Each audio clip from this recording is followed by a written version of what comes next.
Alpha Omega.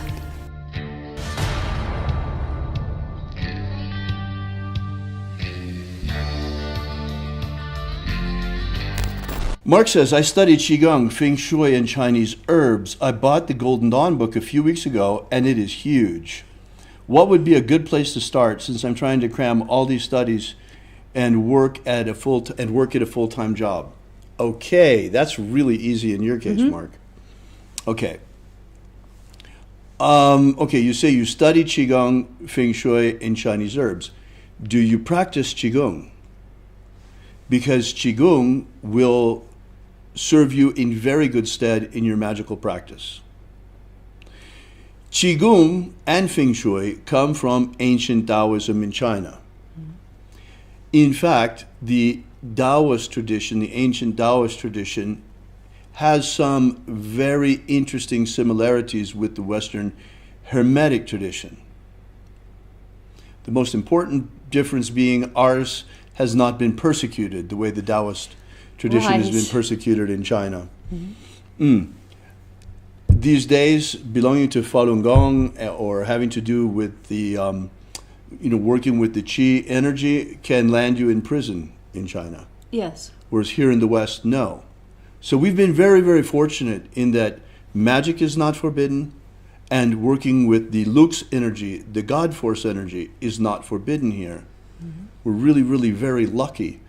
And, if certain people have their way, that's not going to be the case for long. There are people that want to not only form a one world government, they want to eliminate religion entirely.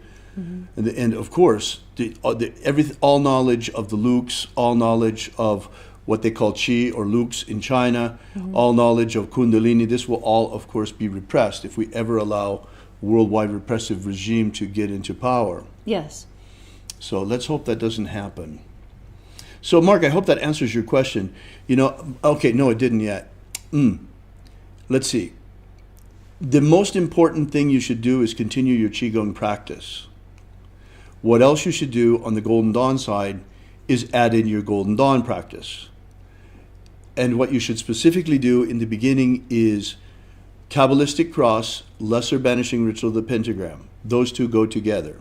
So I just say LBRP, I mean Kabbalistic cross is part of that self-understood. Yes. So you should do LBRP followed by the middle pillar, followed by the LBRP at least once a day. If you do no more than this, you will get maximum results from your time with us for a minimum investment of your time. It's very important because our curriculum, our theoretical curriculum, can be a bit daunting. It's a lot of material.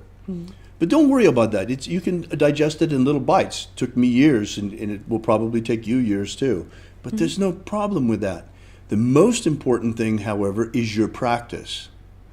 Because if you don't get results in your practice relatively quickly, you're going to abandon it, and you probably abandon your Golden Dawn studies. So get some results. This is a system to train and strengthen and activate your energetic body. Yes. So use it primarily for that. All the intellectual stuff can come later. It's all secondary. If you have time, do that, progress through the grades, use the intellectual curriculum, but do the magical curriculum first and foremost. Yes, that's where you'll see benefits. Right away. Amazing things in your life. Now, you probably are familiar with this energy already anyway. Because if you've been practicing Qigong, Qigong has the word Qi as a part of it, and there's a reason for that, because it works directly with the Qi. You're not just going through slow motion motions if you're doing it right. I know that here in the West, a lot of the original Tao teachings that went along with these exercises have been lost, depending on who's training you. But there are people who still know how to really use the Qi in Qigong. We use it, the same energy, exactly the same energy is used by all of the great initiatic and esoteric traditions of the world. Yes. Whether it's Kundalini in Tantra, ancient Tantra in India, or whether it's Qi in ancient Taoism, in China, or whether it's Lux in ancient Hermeticism here in the West, it's all the same energy. And we all have great contributions, great and unique contributions to the body of knowledge in the world about this energy. Yes. And Taoism has some really interesting things that we don't have in the Hermetic tradition that can be a great complement to the Hermetic tradition in Golden Dawn practice. For example, let's see, and we have some things too that they don't have. Let's start with that. Middle pillar is your absolutely most important practice in the Golden Dawn. The LBRP is to cast a circle before and to send stuff away after. Okay? When you're doing the right of the middle pillar, you are using the magnetism of your body in order to attract more of this chi, more of this lux, more of what I really like to call God force energy, because that's really what it is. It's an electromagnetic energy that comes from the sun, and it's alive. In fact, it is the source of life itself. We live on it. So your question is a really good one. Work with the chi. Continue to work with the chi, Mark, and not only work with the chi, work with it from the Lux perspective as well. Because you're actually working, let me explain this to you, Mark, from a Taoist perspective.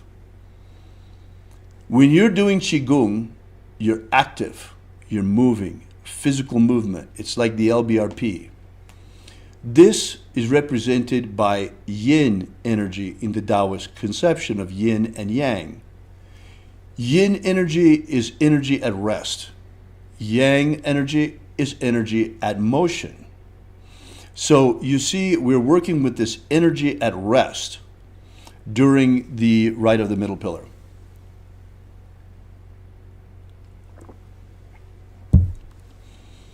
In the universe, in science, we see these things rather than as yin and yang. In the universe, we talk about fusion and gravity. Gravity being the magnetic force that holds the planets together and holds the planets in their rotation around rotation around the sun, and fusion being the force that fuels the stars and fuels the galaxies. This is just another way of saying yin and yang. In the Golden Dawn, we represent these things on the glyph of the Kabbalistic tree of life. You have the 10 Sephirot.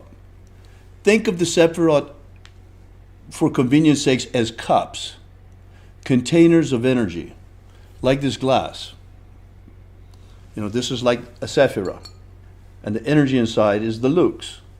So these are containers containing the energy at rest. Whereas the paths on the tree of life that you see, each emanating from the Sephirot and flowing between the Sephirot, this is the yang energy when it's in motion. Should I get the diagram? No, it's not a problem. Okay. We will put it up later when we replay the video. When we release the video, we'll add it. It's not a problem. Sure. You guys can pull up on Google right now, Tree of Life. It's real simple. It's really simple to pull up if you want to look at it. I don't have one here set up. Remember, folks, this is not a prepared lesson. We don't do prepared lessons. We do teleprompter free. Okay, you really want to go get it? Go get it. It's so nice. Okay, yes. yes. I haven't seen it yet. Oh, you're right. I see what you mean. Okay, yeah. I know. We were getting ready to do 5 = 6 initiations last week, and we were getting some things out of storage and things. We initiated a whole crew of adepts, and one of the things that we found was something from my very, very early years of magic, when I was creating incredible things to prove to myself that magic is real. And this was so beautiful when I found it. I really wanted to show it to everyone. Here, we'll stand back this way. Isn't this gorgeous? Isn't it beautiful? I was telling Lana, there's a stain here. I used to use it as an altar cloth. There's a stain here and there. So I don't know how we can fix it. So she wants to put it in a under a frame and treat it as an artifact. Of course. Anyway, so that's the tree of life. And that's the symbolism of the energy at rest and energy in motion explained from the point of view of the Hermetic tradition. Mm-hmm. Whereas the Taoist tradition explains these things with a different symbolism as the two forces, masculine and feminine, yin and yang, mm-hmm. science as fusion and gravity. But it's really all the same energy. And if you really want to get down to it, it is all ones and zeros. Don't be alarmed. Right. 1 and 0. All right. Now, how does this play out in your life as a magician using Golden Dawn magic? Okay, you're doing middle pillar. Mm-hmm. Middle pillar, you're using the magnetism of your body to work with the yin aspect of the God Force energy. Yes. Excuse me for making all of these cross-cultural references, but it's really important. The best way. It's the best way to explain it. You know, so you're working with this God Force energy. You're working mm-hmm. with the passive magnetic aspect of it. Yes. Okay, not the outflowing, shining fusion aspect of it, mm-hmm. but instead you're using the magnetism of your own body to attract more God Force. Yes. You're bringing it in. You're like building an egg of light around you mm-hmm. with this. And that nurtures your energetic body. It feeds you. It charges your energetic body. You will notice it's working because you start to get these automatic outrushes of yang energy. Yes, and they feel really spectacular. You know how you're... Okay, so example. I'm in the kitchen. I'm frying bacon. Happy morning, yay, and all of a sudden, whoo! It's like someone has poured a glass of ice water up my back. Whoa! Oh, very thrilling. And then it happened again, and then it happened again. And once you have that first one, and you feel that, whoo, you can make it come again. Right, and Qigong is a great way to learn to direct and control the energy. Another great way is the rite of the Kabbalistic cross. Yes. Because with the rite of the Kabbalistic cross, you are calling the energy from above to below, mm-hmm. from center to right, from center to left, and then you're circulating it around your heart. So this is a way to begin to work with the energy in motion. You're going to want to, over time, bring this energy under the control of your magical will, which means it comes when you want it to, mm-hmm. and it goes where you want it to. You can summon it and you can direct it. For example, one way that we use this energy is to charge a talisman. Talismans are symbolical objects, by definition, symbolical objects that are charged with energy for a specific purpose. Say, for example, you want to find a new girlfriend or a new wife. You could do a Venus talisman, and you could do a Venus invocation, and then you would project, using the sign of the Emperor, God Force or Lux or Qi energy into the talisman to charge it, to make it active. So you can take this energy and project it into objects for magical purposes, for example. You can take the same energy. Oh yes, by the way, this is the same energy that they use in Reiki as well. Mm-hmm. You can use this energy to heal, as they do in Reiki. Yes. You can use this energy, well, what most of us do, to be more alive. I want to come back a little bit to the Taoist tradition, because we were talking about some of the things, the contributions that we have here in the West mm-hmm. to what might be the perennial initiatic tradition. But there are some really, really interesting things that come out of the East, and especially out of Taoism. Mm-hmm. To me, it seems that the most important contribution of Taoism to the worldwide initiatic knowledge is this whole science of the meridians of the body and the meridian points. This is something that's by and large missing in the Hermetic tradition, that you find very, very well developed in the Taoist tradition. Yes. Now, this can be useful to you. So we've had one practitioner already of Qigong here talking about their other energetic work in conjunction with the Golden Dawn. Well, Leslie and I are big fans of acupuncture. Yes. Because you can do a lot of amazing things with acupuncture. I always was very skeptical about it until I had problems with my back. I mean, big problems with my back. That was completely eliminated with acupuncture. It's really effective. And then, when Leslie and I were going for a while into Las Vegas to an acupuncturist who's since retired, a very elderly gentleman, he was really, really very, very good from China, was really, really very good with what he did. And one of the things that I was doing was I told him, okay, I'm going to be in a Tai Chi Chuan competition. Just imagine that I am a competitor in a Tai Chi Chuan competition, and I want you to tune up my Chi so that it is working in optimal condition for the competition. Oh, no problem. So I entered into this regimen of Chi tune-up. My goodness. Talk about a boost to your energetic development. This can be a very powerful adjunct to ritual magic. I just thought I would mention it on the way. As a student of both Eastern and now Western spiritual arts and practicing HOGD, I want to retain my Eastern practices. Is it okay to meditate with my Eastern mantras at the same time as LBRP and Middle Pillar? Should I separate by time? I don't have a lot due to work schedule.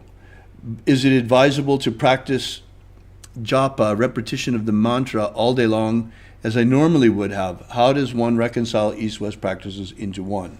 Can I take this one, having done it actually? Please. Okay. I spent many years in Hindu temple, chanting many, many mantras on a regular basis. It is best to suspend the chanting, the internal chanting practice during the duration of what you're doing in the Golden Dawn. Now, that being said, I found it incredibly difficult. And so what I did is I dismissed that part of my consciousness to a meditation room inside my mind, so that that portion of me that consistently chants can be sectioned off into another place, continuing its chanting, but energetically sectioned off. Right.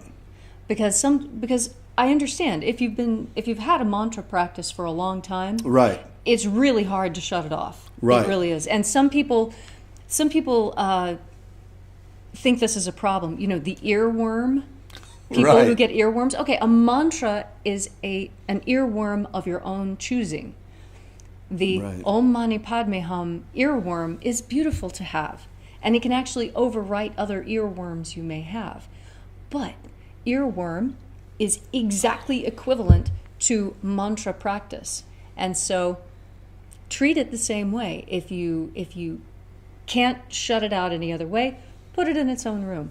But I encourage you to learn how to shut that off. It's part of a powerful sovereign mind and an adept magician to be able to turn keys and lock things, and this energy comes on now, and this energy goes off now, and I'm doing this. Right. This is what you want to be skilled at. Yes, go ahead, work 2 or 3 different traditions, but close the door behind you and keep the systems isolated. This will create precision and excellence within your practice, because so few people are actually able to do it. I agree, yeah. Yeah, so that's really what, don't blend them. Instead, be rigid, keep them definitely separate, and you'll notice an increased power by doing that.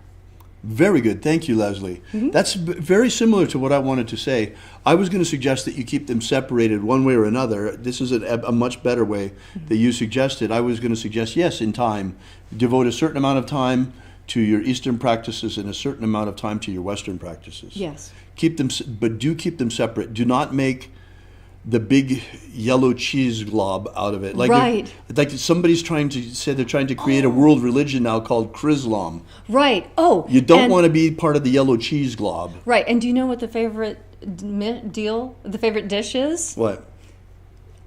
It's pizza and sausage stir fry. Ooh, nasty. Pizza stir fry. Oh. Doesn't that sound horrible? Okay, this is what happens when you mix indiscriminately. You don't want pizza stir fries, Right. and you don't want a peanut butter and jelly pot roast. You can also cause problems for yourself because there can be a conflict of egregores. I suggest that you Yes. keep each egregore neatly separated and segregated. For example, I separate in time, and I don't know if you've ever noticed this or not, but I separate physically in time my Japanese ancestors worship practice from my Chinese tea ceremony practice by at least 4 hours. If I've done tea ceremony, I'll wait 4 hours before going to the ancestors worship altar because it's wonderful. Japanese. Because the Japanese and the Chinese have hated each other for thousands of years. And you don't want those two traditions anywhere near each other if you're trying to keep everything nice and hermetically calm in your world. Right, exactly. Yeah, we have lots of different kinds of magics that we have going on here, but we have them separated in a whole lot of different ways. Like you're separating that practice in time, and we separate also in terms of space. Like the magic of Jesus is done out there in the hinge.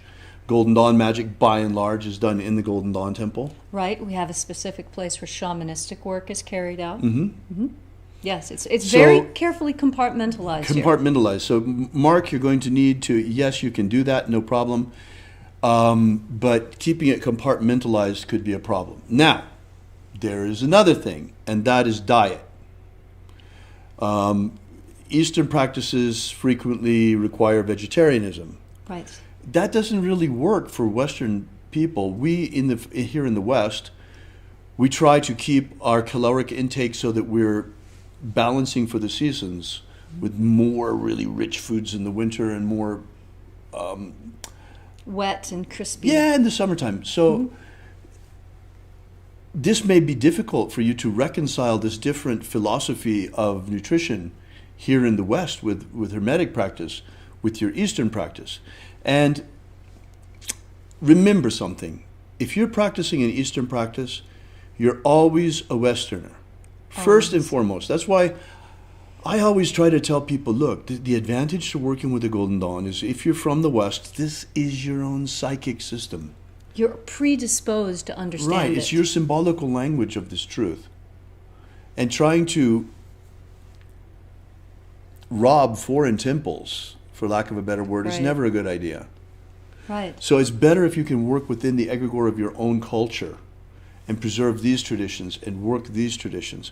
But then again, you don't want to throw the baby out with the bathwater. Leslie and I are certainly not opposed to going for acupuncture sessions. No, and I love my Asian traditions that I picked up when I was in Okinawa.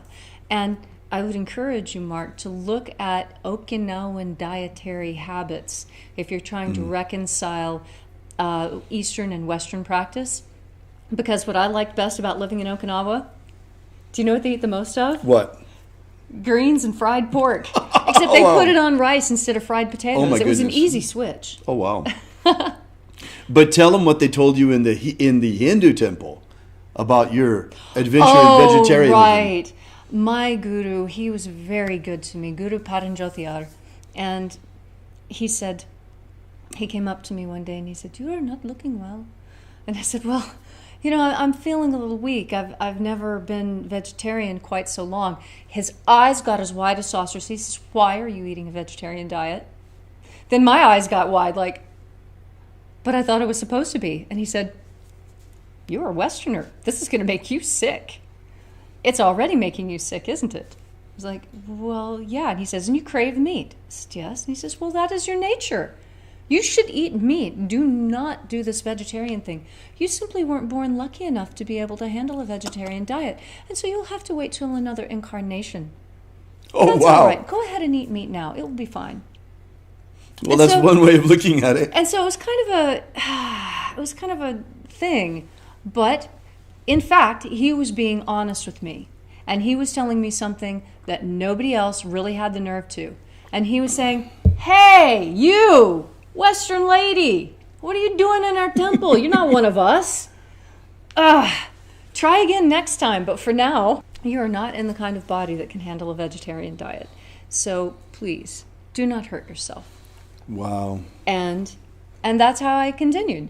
I would eat the vegetarian food there, and then as soon as I left the temple, I'd head home for a steak, because this is what I need. I am a very, very Western person. And the more I studied the Eastern ways, the more I realized that I was just ignoring my own home. And the way of Hermeticism is the way of balance. We try to have balance in all things. Yes. And so we're not strictly vegetarian, but we don't necessarily eat meat all year round either. Right. So it's a middle way. Right. It's the way of temperance. It's the way of a little bit is good. Well, the way we used to say it in my family is, enough is enough, and too much is nasty. Oh, wow. The Illuminati have cast a powerful spell on the peoples of the earth. And while many still sleepwalk like zombies in a trance, they have prepared everything nearly to enslave humanity under a new world empire. Of our hearts, the power of our magic, and the strength of our numbers, we still can break the spell put on our people. We're just a ragtag bunch of magicians armed only with the power of our prayer and the power of our faith and the power of our magic. But whether you be Christian, Jew, Wiccan, pagan, magician, shamanic practitioner, or any other stripe of spiritual warrior of humanity against this evil falls to us. So we, who now, to stand with us against the rising darkness, because you're our only hope.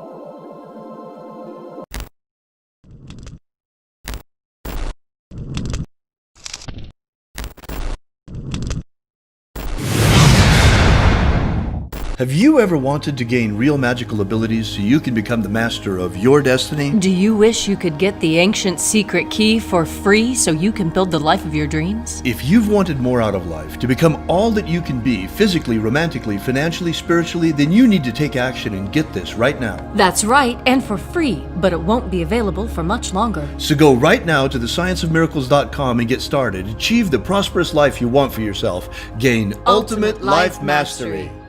Are you familiar with the Rosicrucian with what's his name? He's popular in the States. He's the president or the Emperor. Imperator. The president. Emperor. Imperator.